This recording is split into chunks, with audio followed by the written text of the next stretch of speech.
बहू की भड़ास।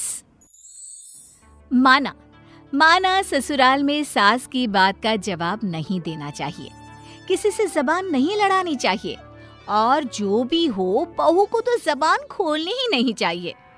हाँ, अब ये दिन देखना बाकी रह गया था। अरे ये लड़की तो किसी काम की नहीं है। खीर बनाने बोला तो सेवई बना कर ले आई है। इसकी माँ को फोन करके पूछ, कहीं बहरी लड़की तो पल्ले नहीं बांधी ना। समीक्षा को सास पर गुस्सा आ जाता है और वो सोच लेती है कि वो अब सास को जवाब देकर ही रहेगी, लेकिन जैसे ही मुंह खोलने वाली होती है कि फोन आ जाता है। और फोन का रिंगटोन क्या होता है? माँ का फोन आया, माँ का फोन आया। अब हाँ माँ, कैसी हो?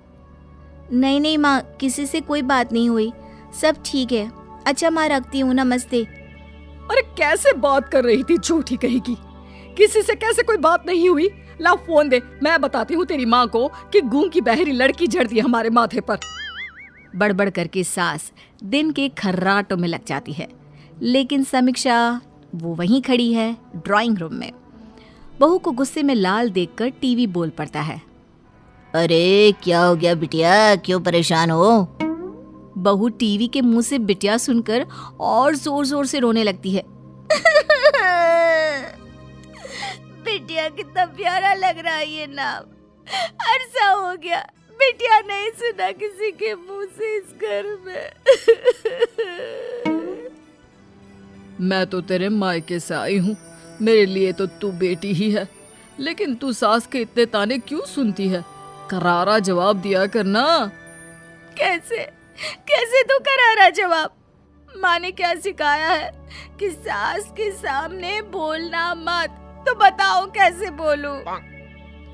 8 बजे आता है एकता कपूर का सीरियल, वो क्या नाम था, जली कटी बहू सास।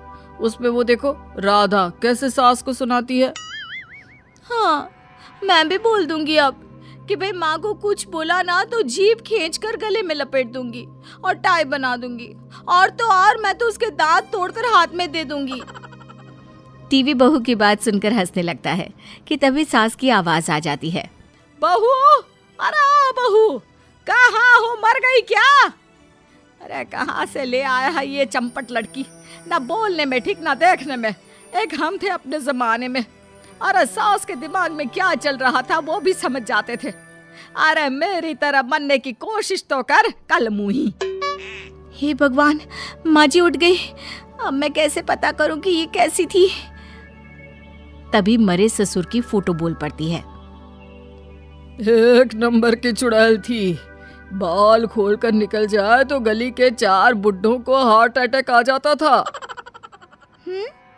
ये तो बोल रही है कि सास के मन की बात पढ़ लेती थी, वो ये कैसे करती थी? वो कैसे करती थी? अरे मेरी माँ मेरे स्वर्गवासी पिता के पास जाना चाहती थी, इस औरत के खड्डूस व्यवहार से वो जल्दी चल बसी थी। उसी की बात करती है कि वो जाना चाहती थी तो इसके कारण चली गई। अरे ससुर जी चुप हो जाइए, आप तो निकल लिए हैं, यहाँ बची तो मैं हूँ। अरे वो आ रही है। अरे क्या है ये, बहरी गूंगी तो पहले ही थी, अब क्या पागलिया भी हो गई है? किससे बात कर रही है? कौन है वहाँ दीवार पर? माँ, वो पिताजी बोल रहे थे कि आप। क्या? कौन बोल रहा था? अरे मेरी सुन, अब ना तू बिल्कुल पागल हो चुकी है, समझी? जा यहाँ से किचन में चाय बना कर ला, पागल कहीं की। बहू फिर गुस्से से किचन में चली जाती है और वो रो रही होती है कि प्याली बोल पड़ती है। अरे ओए मैडम। बहू देखती है कि कौन बोल रहा है कि प्याली फिर बोल पड़ती है। अरे मैडम, मैं चाय की प्याली। अरे चाय की प्याली को भरना है तो चाय से भरो ना, क्यों ये आंसू गिरा गिरा कर हाल बुरा कर रही हो?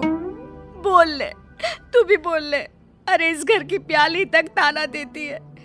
माँ, तूने मुझे जवाब देना क्यों नहीं सिखाया?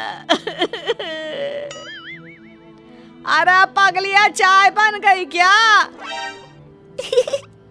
सुनो, पहले ये आंसू खाली कर देना, फिर चाय डालना।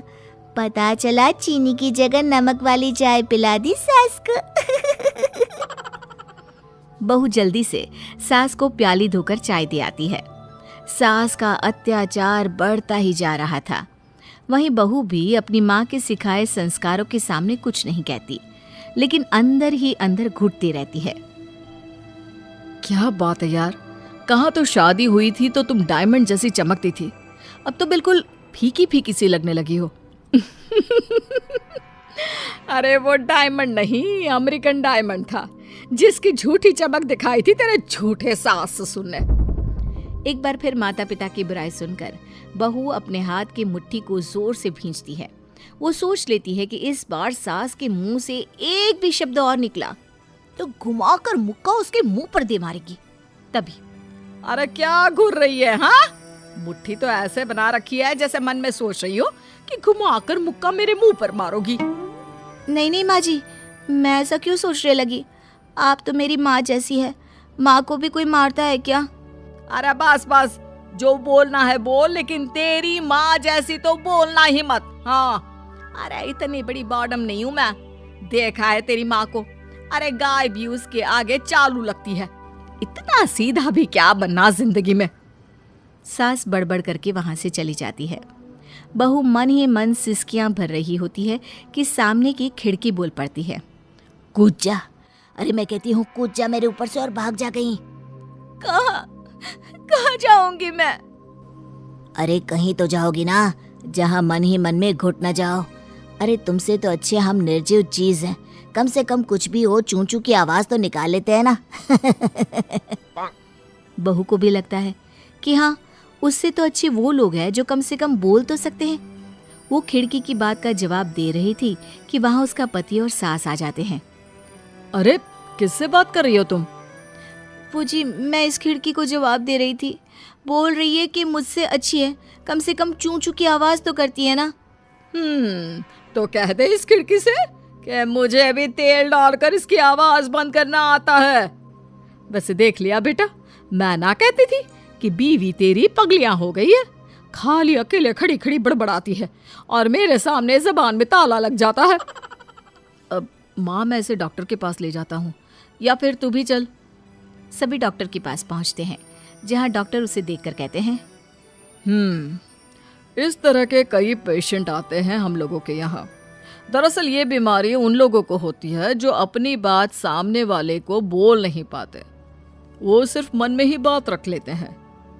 वैसे बेटा तुम किससे डरी हो? बहू सास की तरफ देखती है।